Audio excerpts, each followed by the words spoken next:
with that electricity. You know, the stuff that makes your tablets and phones go. The stuff your family uses to make cool snacks and fix things around the house. Did you ever think of where it comes from? Or how it gets to your house? Or what the rules are to make sure you use it safely? Well, listen up, cause I'm going to tell you about electricity. And this is important. It's something that you really need to know about. Yeah, I see you're all ears.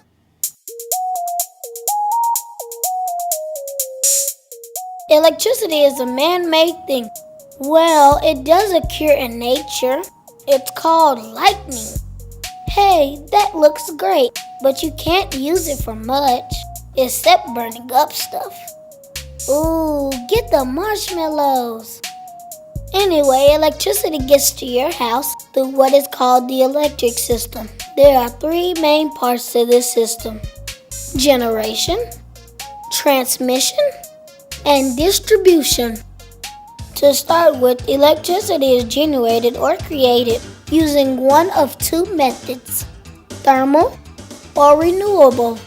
Exactly how they make electricity may seem complicated, but it's not. You've all seen water boiling on the stove. Well, in order to make electricity in a thermal power plant, they first must make steam, but on a huge scale. So they start by superheating water that's running in pipes around and through a heating source till it becomes steam, really hot steam. The steam then goes to the turbine, which on the inside looks like a jet engine, except again on an enormous scale. When the steam hits the blades of the turbine, it makes them spin around.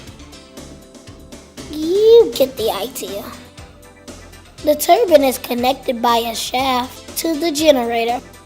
When the inside of the generator turns, electricity is created.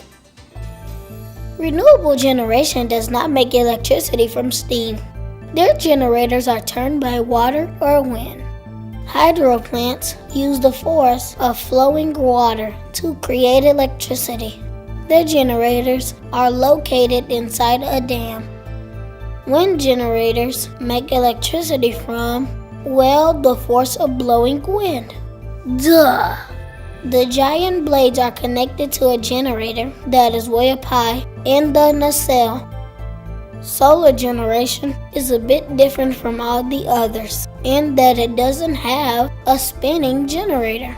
Solar power is made from a chemical reaction. The light from the sun heats tiny particles called electrons in the panels. When the electrons get hot, they start popping around like when you make popcorn. All that energy popping around is captured to make electricity. You might be wondering, why do we have thermal generation when we can get electricity from the wind, the water, and sun?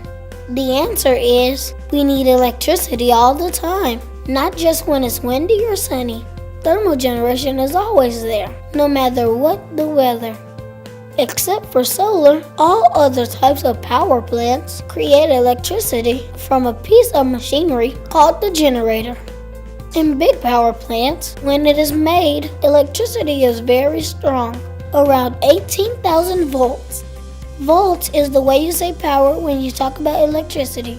Anyway, so it can make the long trip from the power plant to where it is used, electricity must be stepped up or made much stronger. This is done at a huge transformer at the power plant. Here, electricity is increased in power to between 69,000 and 345,000 volts. Really high power stuff.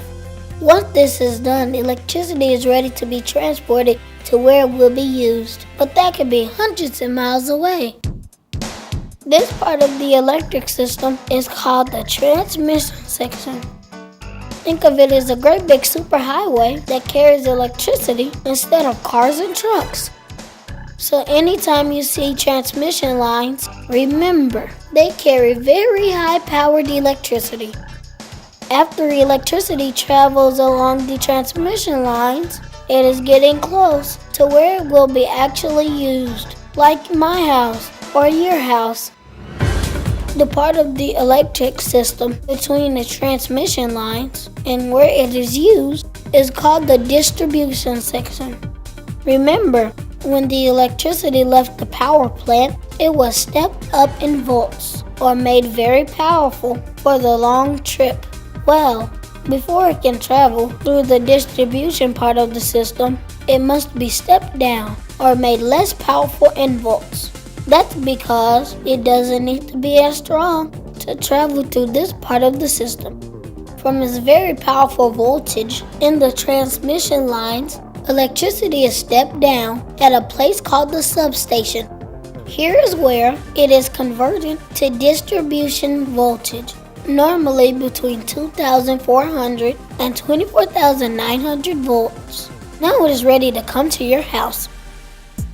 Once the electricity leaves the substation, it may still have several miles to go before it gets to your house.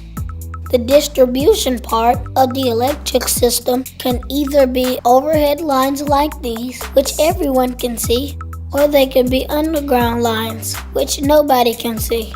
One of these types of lines will bring the electricity to your house, but before you can use it, it must be stepped down in volts one more time.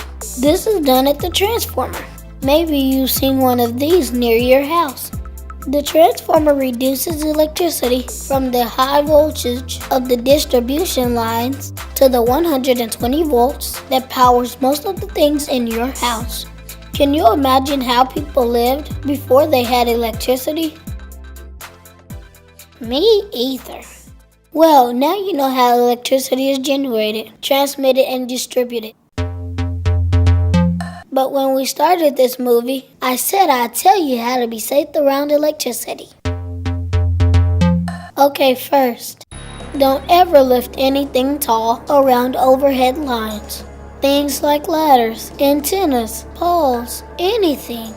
And if there's a big person trying to do something silly like that, tell them to stop, because if it touches the lines, you can end up here real fast. Too bad. Have you ever been riding down the road and seeing linemen working?